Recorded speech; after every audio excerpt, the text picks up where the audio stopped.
السلام علیکم دوستو، کیسے ہو آپ سب؟ میں ہوں اریج اور آپ ہیں اس وقت میرے یوٹیوب چینل اریج شاہ ناولز پہ، اور آج میں لائی ہوں آپ کے لیے نیکسٹ ایپیسوڈ ہمیشہ سے اپنے بہت سارے شکوے گلوں کے ساتھ۔ لیکن پہلے ہم ایپیسوڈ کی بات کرتے ہیں، تو آج ہم ریڈ کریں گے ناول یار ستم گر کی ایپیسوڈ نمبر 78 پارٹ 2 تحریر اریج شاہ۔ تو لیٹس اسٹارٹ۔ یار ستم گر کس نمبر 78 پارٹ 2 تحریر اریج شاہ۔ آئرہ بیٹا، تم میرے ساتھ گھر چلو، تمہاری طبیعت ٹھیک نہیں ہے، تمہارا یہاں رہنا صحیح نہیں ہے، تمہیں آرام کی ضرورت ہے۔ میرے خیال میں تم نے اپنی میڈیسن بھی نہیں لی ہے۔ وہ ڈیسک پر بیٹھی ہوئی تھی جب رائک نے آ کر اس سے کہا، ہاں ہانا، تم گھر چلی جاؤ، تمہاری طبیعت ٹھیک نہیں ہے۔ ازبک نے بھی اس سے کہا تھا، ویسے بھی ایئرپورٹ جا رہا ہوں، آتے ہوئے اسے گھر ڈراپ کر جاؤں گا۔ ایئرپورٹ کا راستہ دوسری طرف ہے، تو میں اسے واپسی پر ہی چھوڑوں گا، رائک نے کہا۔ نہیں، میں ٹھیک ہوں، آپ لوگوں کو میرے لیے پریشان ہونے کی ضرورت نہیں ہے، میں یہاں رہنا چاہتی ہوں، اس نے رائک کو جواب دیا تھا۔ ازبک سے بات کرنا تو وہ ویسے بھی پسند نہیں کرتی تھی۔ نہیں ہانا، میں بھی بے وقوف ہوں، مجھے تمہیں یہاں لانا ہی نہیں چاہیے تھا۔ اس وقت مجھے کچھ سمجھ نہیں آ رہا تھا۔ اگر میں گاڑی ڈرائیو کرتا تو درخنے کا خون سایہ ہوتا، اور قاسم بابا یا پھر کوئی بھی مرد اسے اس طریقے سے نہیں تھام سکتا تھا جس طرح ایک عورت، اور گھر میں کوئی بھی عورت موجود نہیں تھی۔ وہ اسے سچویشن سمجھانے کی کوشش کرنے لگا۔ میں سمجھ سکتی ہوں کہ آپ کو پسند نہیں کہ آپ کی بیوی کو کوئی غیر مرد ہاتھ لگائے، اسی لیے میں بھی بنا کسی طرح کا سوال اٹھائے آپ کے ساتھ آئی تھی۔ وہ اس کی بات کاٹتے ہوئے بولی تھی، ازبک، میرے خیال میں ارحم کو ایئرپورٹ پر لینے تمہیں جانا چاہیے، اور تم واپسی پر آئرہ کو گھر چھوڑتے ہوئے آنا۔ رائک نے ان دونوں کی بات میں بولتے ہوئے کہا تو اس نے حیرت سے رائک کو دیکھا تھا۔ اب اس کی بات کا کیا مطلب تھا؟ کیا مطلب؟ تم کیا کہنا چاہتے ہو؟ اسے اشاروں ہی اشاروں میں کچھ کہتے دیکھ کر رائک ازبک نے الجھ کر کہا، صدا کے بے وقوف ہی رہنا، ازبک دورانی گاڑی میں ارحم کی موجودگی میں تم بتا دینا اسے سب کچھ۔ وہ کم آواز میں بولا۔ آئرہ نے سننے کی کوشش نہیں کی، اسے دلچسپی نہیں تھی اس کے دوستوں میں، اور وہ اتنی کم آواز میں بات کر رہا تھا، یقیناً بات اس کے جاننے کے لائق نہیں تھی۔ اس کی بات پر ازبک ہلکا سا مسکرایا تھا۔ ہاں، شاید اس سے بات کرتے ہوئے وہ اس کی بات کا اعتبار نہ کرے، لیکن ارحم خود اسے بتائے کہ درخنے اس کی بیوی ہے تو یقیناً وہ ارحم کی بات پر اعتبار ضرور کرے گی۔ ہاں ٹھیک ہے، میں اسے چھوڑ دوں گا، چلو آؤ، بس فلائٹ لینڈ ہونے ہی والی ہے، مزید 30 منٹ میں ہمیں ایئرپورٹ پہنچنا ہوگا، واپسی پر تمہیں گھر چھوڑ دوں گا۔ ازبک اس کا ہاتھ تھامتے ہوئے بولا تو آئرہ نے غصے سے اپنا ہاتھ اس کے ہاتھ سے نکالا تھا۔ وہ بس اپنی خالی ہاتھ کو دیکھتا شرمندہ سا ہو گیا تھا، جبکہ آئرہ نے رائٹ کو خدا حافظ کہتے ہوئے باہر کی راہ لی تھی۔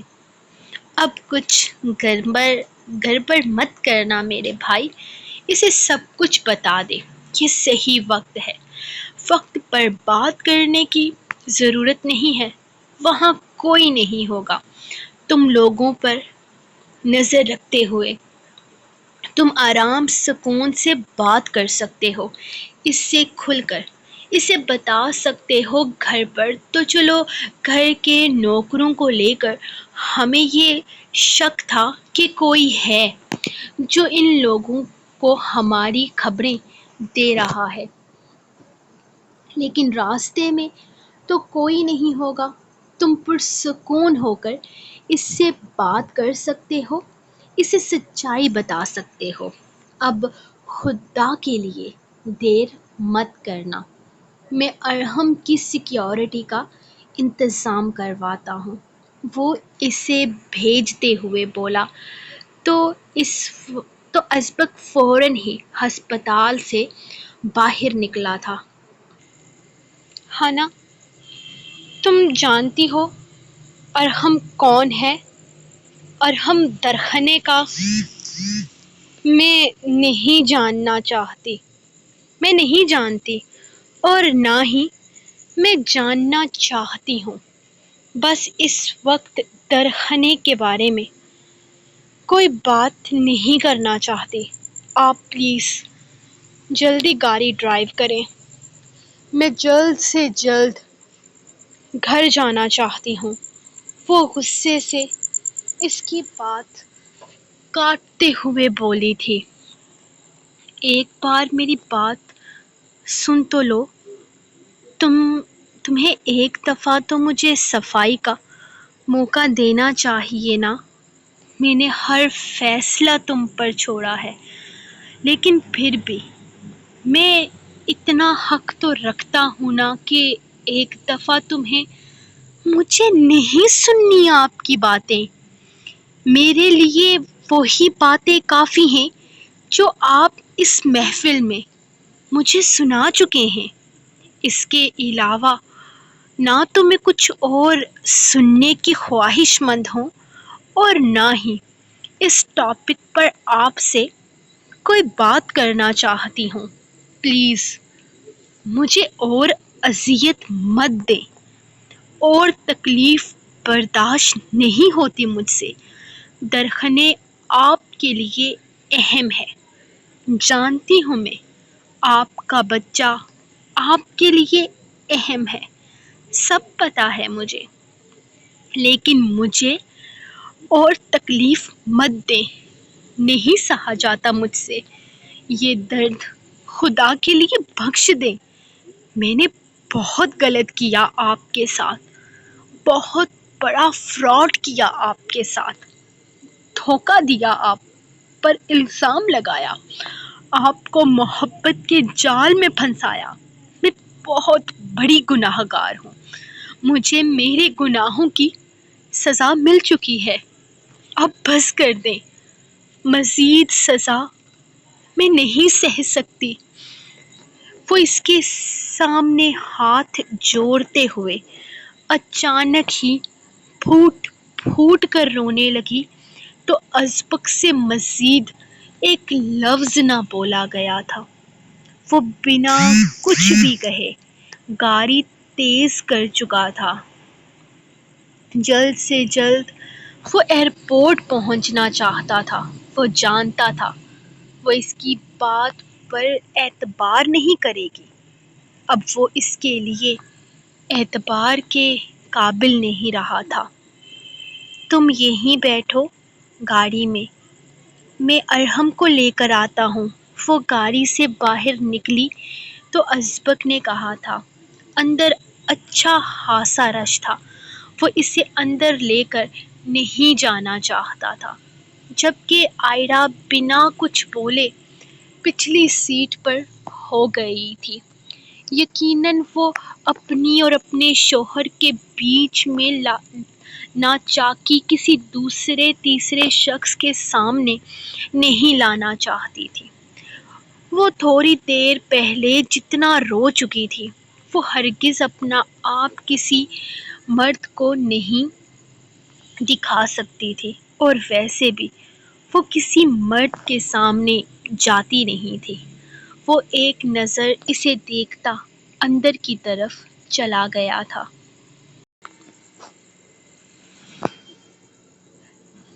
جلدی کر یار، اتنی دیر ہو گئی۔ صرف ایئرپورٹ سے نکلتے نکلتے وہ تیزی سے باہر آئے تھے، جبکہ ارحم بھی اس کے ساتھ آیا تھا۔ بلیک شرٹ اور بلیک ہی پینٹ میں وہ بالکل الجھی سی حالت میں کافی پرکشش لگ رہا تھا۔ آئرہ کو وہ کافی دیر سے یہاں باہر پارکنگ ایریا میں چھوڑے ہوئے تھا، کہیں وہ گھبرا نہ جائے۔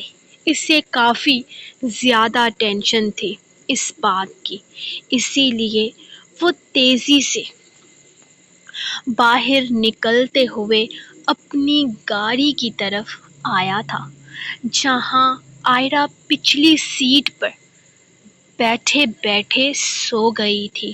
ارے بھابھی لگتا ہے سو گئی۔ وہ گاڑی کا فرنٹ ڈور کھول کر اندر بیٹھ کے بولا۔ آئرہ۔ اس نے آئرہ کو جگانا چاہا تو ارحم نے اسے روکا تھا۔ ابھی پاگل ہو گیا ہے کیا؟ تو کیا کر رہا ہے؟ وہ نیند میں ہے، اس طرح سے جگا کر ہم صرف ان کی طبیعت خراب کریں گے۔ گھر چل، ہم ان کو گھر چھوڑتے ہیں، ان کا مائنڈ بالکل فریش رہے، تبھی وہ ساری باتیں قبول کر پائیں گی۔ انہیں صرف بتانا نہیں ہے، سمجھانا بھی ضروری ہے۔ وہ اسے دیکھتے ہوئے بولا تو ازبک نے نہ چاہتے ہوئے بھی گاڑی گھر کے روڈ پر ڈالی تھی۔ وہ پہلے آئرہ کو سب کچھ بتانا چاہتا تھا، لیکن وہ نہیں چاہتا تھا کہ آئرہ کی طبیعت خراب ہو، اسی لیے اس نے بھی اسے پرسکون ہو کر سب کچھ بتانے کا فیصلہ کیا تھا۔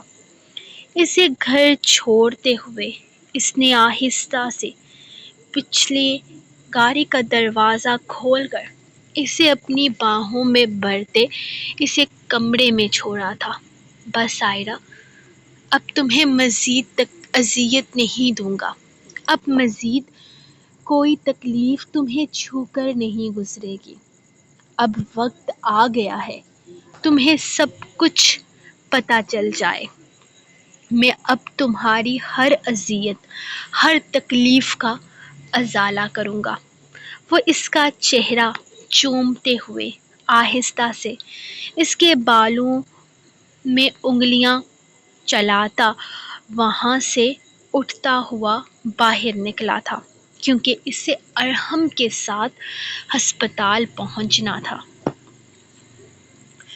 صبح اس کی آنکھ کھلی تو وہ پوری طرح سے زارق کی باہوں میں قید تھی۔ اس کے سینے میں منہ چھپائے وہ اپنی میٹھی میٹھی سانسوں کو اس کے سینے پر بکھیر رہی تھی۔ وہ اس کے دلکش چہرے کے نقوش میں کھویا اسے بے خود نگاہوں سے دیکھ رہا تھا۔ اس پر سے نگاہیں ہٹانے کا دل نہیں کر رہا تھا۔ ساری رات وہ اس کی باہوں میں ٹوٹتی بکھرتی رہی تھی، اور زارق ساری رات ہی اسے سمیٹتا رہا تھا۔ اس کی بے تابیاں، بے قراریاں عروج پر تھی۔ اس کی ساری رات جان بخشی نہیں ہوئی تھی۔ یہ رات بے شک اس کی زندگی کی سب سے حسین رات تھی، جس میں وہ اپنے ہم سفر کے حقوق ادا کر چکا تھا۔ اس کے شریک حیات کے چہرے پر سکون تھا، اور یہی سکون وہ دیکھنا چاہتا تھا۔ اس کے چہرے کی نرمی کو اپنے لبوں سے محسوس کرتے ہوئے اس نے اس کے قریب سے اٹھ کر واش روم کا رخ کیا تھا۔ وہ فریش ہو کر باہر نکلا تو ابھی وہ گہری نیند میں سو رہی تھی۔ اس کا حق بنتا تھا اپنی نیندیں پوری کرنا۔ کل رات اس نے اسے سونے ہی کہاں دیا تھا، لیکن اب وقت کافی زیادہ ہو چکا تھا۔ اس وقت صبح کے 11:30 بج رہے تھے۔ وہ اسے دیکھتے ہوئے ایک دفعہ پھر سے مدہوشی سی اس کے سر پر سوار ہونے لگی تھی۔ اس پر کمل برابر کرتے ہوئے وہ باہر آتا اس کے لیے کچھ اسپیشل سا بنانے لگا تھا۔ ارادہ اسے اپنے ہاتھوں سے ناشتہ کروانے کا تھا۔ مانا کہ اسے اچھا کھانا بنانا نہیں آتا تھا، لیکن اپنی بیوی کے لیے اس نے اچھی خاصی کوشش کر ڈالی تھی۔ چائے کے ساتھ آملیٹ بناتے ہوئے اس نے بریڈ اور جیم ٹرے میں رکھتے ہوئے اندر کا رخ کیا تھا، جہاں اس کی بیوی خواب و خرگوش کے مزے لوٹ رہی تھی۔ لیکن اب وہ اسے مزید نیند کی وادیوں میں نہیں رہنے دینا چاہتا تھا، اب وہ اسے اصل دنیا میں لانا چاہتا تھا، اسے محبت کی دنیا میں، اپنی چاہت کے جہان میں۔ اس کی رات کی میٹھی میٹھی سی حرکتیں یاد کرتے ہوئے زارق کے لبوں پر ایک مسلسل سی مسکراہٹ تھی جو اس کے لبوں کا ساتھ چھوڑنے کو تیار نہیں تھی۔ اندر قدم رکھتے ہی اس نے دروازے کو لاک کیا تھا اور پھر کمرے کی خوشبو کو اپنے اندر اتارا تھا۔ پھولوں کی مہک نے اب تک اس کے کمرے کا ساتھ نہیں چھوڑا تھا۔ اس نے ٹیبل پر مرجھائے ہوئے پھولوں کو ایک طرف کرتے وہاں پر اپنا ٹرے رکھا تھا۔ کہنے کو تو یہ پھول اپنی اصل حالت کھو چکے تھے، لیکن کل رات ان کی زندگی میں اپنی خوشبوؤں کا اثر چھوڑ چکے تھے۔ کمرہ اب بھی خوبصورت گلابوں سے مہک رہا تھا۔ وہ ٹیبل اس کے قریب لاتے ہوئے رکھنے لگا۔ فجر کے وقت پری نے مشکل سے اس کی باہوں سے خود کو چھڑاتے ہوئے شاور لیا تھا۔ اس نے خود اپنی امامت میں اسے نماز پڑھائی تھی، اور پھر اس کے بعد وہ سونے کا بہانہ ڈھونڈنے لگی تھی۔ وہ اسے سونے کی اجازت نہیں دینا چاہتا تھا، لیکن اس کی معصوم آنکھوں میں نیند کا خمار دیکھ کر اس نے اسے سونے کی اجازت دے دی تھی، حالانکہ اس چیز کے لیے اس کا دل راضی نہیں تھا۔ وہ بعد میں کتنی ہی دیر کروٹ بدل بدل کر سونے کی کوشش کرتا رہا، لیکن نیند نہیں آئی تھی۔ پھر مجبور ہو کر اس کے نازک سے وجود کو کھینچ کر اپنی باہوں میں قید کرتے ایک دفعہ پھر سے گستاخیوں کا سلسلہ شروع کر دیا تھا، اور پھر انہی میٹھی میٹھی گستاخیوں میں وہ نیند میں اترا تھا، کیونکہ اس کی بیوی نے تو محبت کی شدت میں اس کا ساتھ نہ دیتے ہوئے نیند کو گلے لگا لیا تھا، اور اب بھی وہ مزے سے خواب و خرگوش کے مزے لوٹ رہی تھی۔ وہ آہستہ سے اس کے قریب آتا، اس کے اوپر سے بلینکٹ ہٹا کر اس کے نازک سے وجود کو اپنی باہوں میں اٹھا چکا تھا۔ وہ جو گہری نیند میں تھی، اس کے سینے میں اپنا منہ چھپاتی، شاید مزید سونے کا ارادہ رکھتی تھی، جبکہ رائک شرارت سے اسے یوں ہی اٹھائے واش روم کی طرف قدم بڑھا گیا۔ اسے یوں ہی اپنی باہوں میں اٹھائے اس نے آہستہ سے شاور اوپن کیا تو اچانک پانی اس کے وجود پر گرتا اسے نیند سے نہ صرف جگا چکا تھا، بلکہ بری طرح سے اسے ہڑبڑانے پر بھی مجبور کر گیا تھا۔ وہ جو اپنی میٹھی نیند میں مسکراتے نہ جانے کون سے خواب سجا رہی تھی، اچانک پانی گرنے کی وجہ سے نیند تو ٹوٹی ہی تھی، جبکہ اس کے باہوں میں پھرپھرا سے گئی تھی۔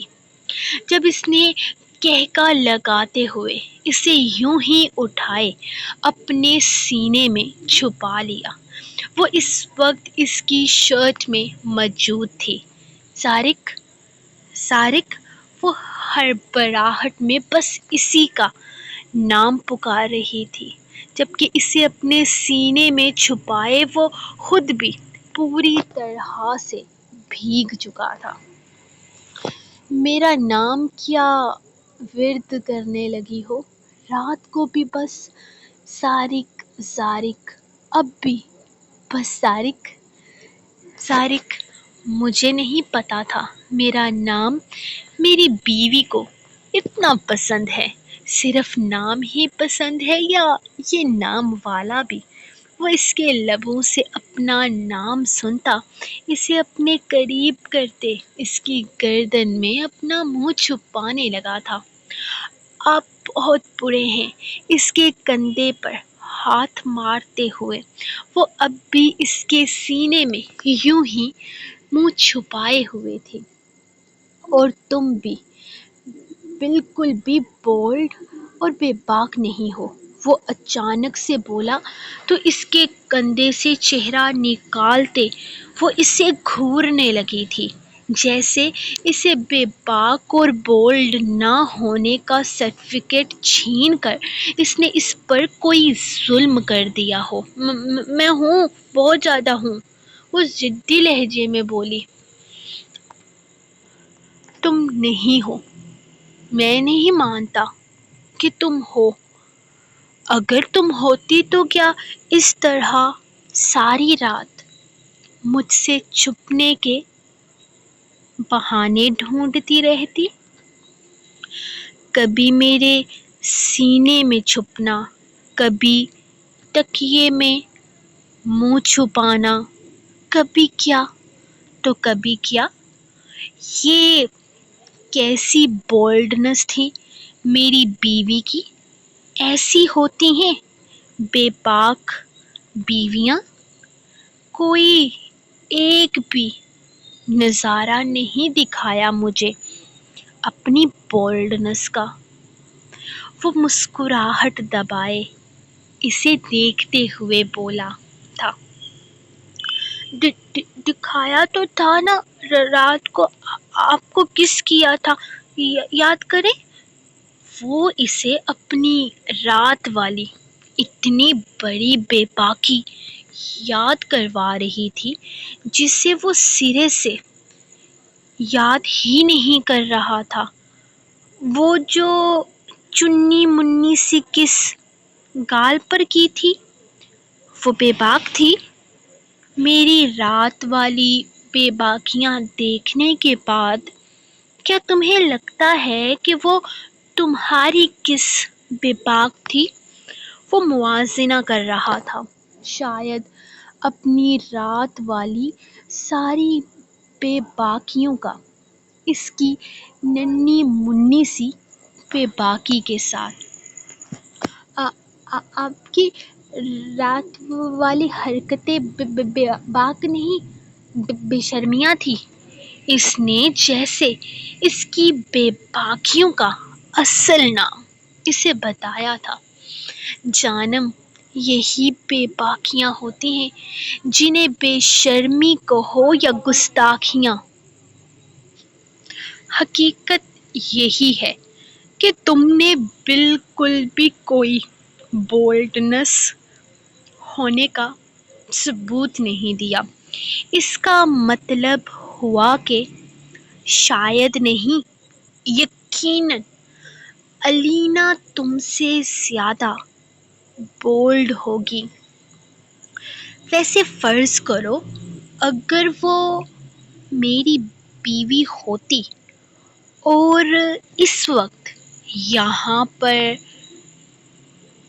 میں نے جان سے مار دینا ہے آپ کو اور اس چڑیل کو بھی۔ وہ غصے سے اس کے برہنہ سینے پر اپنا نازک سا ہاتھ مارتے ہوئے بولی تو وہ کہکا لگا کر ہنسا تھا۔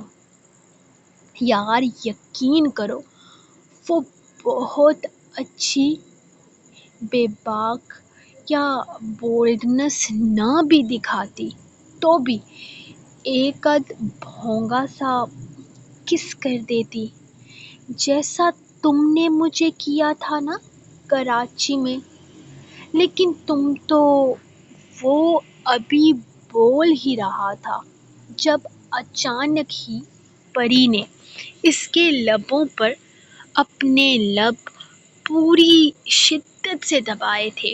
اس نے اس کے سر کو اتنی شدت سے پکڑا تھا کہ اسے اپنے بال پیچھے کی جانب کھنچتے ہوئے محسوس ہوئے تھے، لیکن وہ اس کی اس میٹھی سی جسارت سے اپنے آپ کو نہیں چھڑوانا چاہتا تھا، اسی لیے بال کھینچنے کی پرواہ کیے بغیر وہ اس کے لبوں کا میٹھا لمس محسوس کر رہا تھا۔ اور جب وہ پیچھے ہٹنے لگی تو زارق نے خود ہی اس کے لبوں کو اپنے لبوں کی قید میں لیا تھا۔ اس کے نازک نرم و ملائم نرم روئی سے لب پوری طرح سے اس کے لبوں میں قید سرخی مائل ہو چکے تھے، جبکہ وہ ان کی سرخیوں میں اضافہ کرتا جا رہا تھا۔ ساری رات اس نے کتنی دفعہ اس کے لبوں کو چوما تھا وہ اندازہ نہیں لگا سکتا تھا، لیکن یہ نشہ وہ خود سے دور بھی نہیں کر سکتا تھا۔ وہ اپنے لبوں کو اس کے لبوں پر حرکت دیتا، اس کے لبوں کی نازکی اپنے اندر تک اترتا محسوس کر رہا تھا۔ یقین کرو میں نے اتنی محنت سے تمہارے لیے ناشتہ نہ بنایا ہوتا تو اس خوبصورت سے بات کو موسٹ بولڈ اور رومانٹک بناتا، لیکن میں یہاں صرف اور صرف تمہیں تمہاری نیند بھگانے کے لیے لے کر آیا تھا۔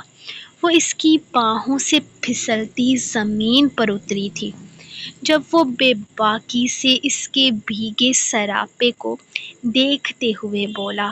اس کی نگاہیں اسے بری طرح سے خود میں سمٹنے پر مجبور کر رہی تھی۔ جب احساس ہوا کہ اس وقت صرف اس کی سفید شرٹ میں ملبوس ہے، اس سے نگاہیں تک اٹھانا مشکل ہو گیا تھا، جبکہ اس کی شرٹ کو نیچے کی جانب کھینچتے ہوئے شاید اسے لمبا کرنے کی صحیح کی تھی۔ اوکے گائز، یہ سین اگر آپ چاہتے ہیں کہ یہیں سے آگے سے کنٹینیو ہو تو آپ لوگوں کو لائک کرنا ہے یار۔ ایک دفعہ نا ایپیسوڈ کو لائک کرنے کے بعد آپ پچھلی ایپیسوڈ کو دیکھ لینا پلیز۔ اتنی پیاری اور میٹھی اور رومانٹک سی ایپیسوڈ دی اور اس پر اتنے کم لائک. یار ایسا تو نہیں ہونا چاہیے نا. تو آپ لوگ جلدی سے جاؤ. اور یار اگر آپ لوگ دیکھ لیتے ہو, آئی نو رومانٹک ایپیسوڈ پہ زیادہ ویوز آتے ہیں, میں خود بھی وہ ہوتی ہوں کہ جس دن رومانٹک ایپیسوڈ, اوور رومانس تو مجھ سے لکھا نہیں جاتا, مجھ سے جتنا لکھا جاتا ہے اتنا میں دے دیتی ہوں. یار میں بس یہی کوشش ہوتی ہے کہ میرے رومانس میں نا کہیں پر کوئی گند فیل نہ ہو, کیونکہ میں آج کل دیکھ رہی ہوں آج کل نا فل اوپن سب کچھ دکھا جا رہا ہے, تو اتنا میں نہیں لکھ سکتی. تو میری کوشش یہ ہوتی ہے کہ رومانس میں خوبصورتی برقرار رہے. تو مجھے یار ایسے ویوز نہیں چاہیے جو کہ وہ سب کچھ لکھ کر لینے. تو میں اپنے ویوز پہ بہت خوش ہوں. تو یہ جو نیچے کامنٹس میں آتے ہیں نا کہ آپ اس کی طرح لکھو, اس کی طرح لکھو, تو یار میں اپنی طرح لکھوں گی جیسا مجھے لکھنا پسند ہے. تو پلیز آپ لوگ بھی نا, ہر رائٹر کی اپنی اپنی اسٹریٹجی ہوتی ہے, جیسا ان کو پسند ہوتا ہے وہ ویسا لکھتی ہیں. تو جیسا مجھے پسند ہے مجھے اپنے مطابق لکھنے دے. اور باقی میرا یہ ناول موسٹ رومانٹک ہے, آگے اور بھی رومانٹک ہوگا, لیکن جس طرح کا رومانس آپ مانگ رہے ہو نا اس طرح کا نہیں ہوگا. تو آگے یہ کہنا ہے کہ ناول کی آگے کے کچھ ایپیسوڈ بہت سیریس بھی ہونے والے ہیں, مطلب آگے درخنے کی لائف بھی کچھ سیریس ہی ہونے والی ہے. اور جو لوگ کہہ رہے ارحم اور درخنے کا رومانس, تو یہ اگلی چند ایپیسوڈ میں آپ کو ان لوگوں کا بھی رومانس دیکھنے کو ملے گا. آئرا اور ازبک میں کچھ ٹھیک ہوگا یا نہیں یہ تو ہر آگے ناول میں آپ کو پتہ چل ہی جائے گا. باقی آج میں جنون یارم کی ایپیسوڈ تھوڑی لانگ دوں گی, تو اس کے لیے میں نے کرنا ہے, آپ کو انتظار کروانا ہے. تو آپ لوگ یہ والی ایپیسوڈ انجوائے کر کے لائک لازمی کر دیجئے گا. اور بس نہیں بات نہیں بتاؤں گی, ابھی تھوڑا سا ٹائم ہے. اور یہی کہنا تھا کہ لائک لازمی کر دیا کریں. میں زیادہ لائک نہیں مانگتی ہوں, بس اتنے جتنے یار پچھلی ایپیسوڈ پہ لوگ لائک کرتے ہو نا, آپ کو ناول پسند ہے آپ لوگ لائک کرتے ہو. میں یہ نہیں کہتی کہ نئے لوگ آؤ وہ بھی لائک کرو, نئے لوگ آؤ وہ بھی, یار میرے لیے جتنے آپ لوگ دے رہے ہو خوشی سے میرے لیے اتنے کافی ہے. پر لائک لازمی کر دیا کرو. میں کوئی سبسکرائبر کی ڈیمانڈ نہیں کرتی, کوئی کامنٹس کی ڈیمانڈ نہیں کرتی. میری ڈیمانڈ بس 50,000 میرا ڈریم تھا, وہ کمپلیٹ ہو گیا. اس کے آگے میرا کوئی ڈریم نہیں ہے. جو اگر آپ لوگ خوشی سے کرتے ہو تو وہ آپ لوگوں کی طرف سے میرے لیے گفٹ ہے. باقی آپ لوگ بس لائک پورے کر دیا کرو, جتنے آپ نے پچھلے ایپیسوڈ پہ کیے اتنے اگلی ایپیسوڈ پہ. یہ نہیں ہے کہ میں 1000 مانگوں گی. تو خیر میں ملوں گی آپ کو نیکسٹ ایپیسوڈ کے ساتھ, تب تک کے لیے اپنی ڈائری کو دیں اجازت, اور دعاؤں میں یاد رکھیں. اللہ حافظ.